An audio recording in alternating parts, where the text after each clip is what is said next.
我嗰個嘢做到喎，即係你再結婚你唔做嗰樣嘢，需要都冇問題咯。唔係啊，但係你結咗婚我會有時睇咗第二個層啦。你呢個真係好似我知唔係唔知人，唔係好似我二嫂，我二嫂咁樣咪睇佢第二個層咯，就產地喂早產死，好似唔識呢個層。咪咯，咁咪係咯，大把啲人都有，佢又唔理你啊，又唔負責任啊，又唔負責任啊，啲錢係自己定嗰啲先啊，你嘅冇呢個做，咁佢老婆都攞嚟嘅真係。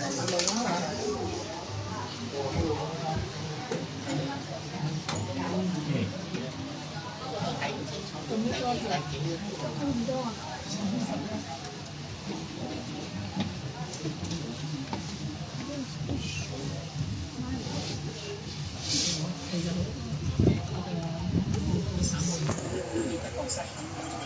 咁佢最近同我翻啲啊飲茶同佢講話，我做咗半個咁多年都做嘢啊嘛。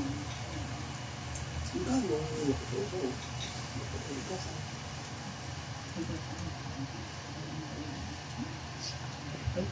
佢原本做銀行嗰度咁咧就俾人騙咗，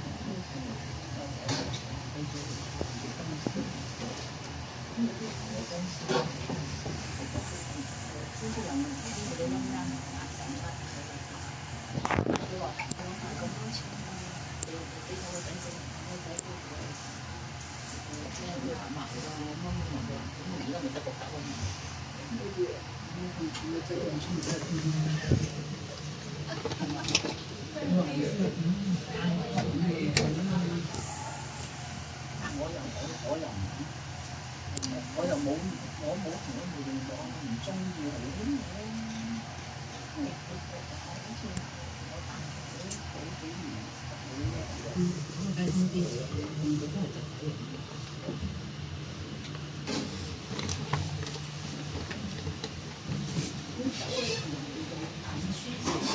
咁你幾點瞓？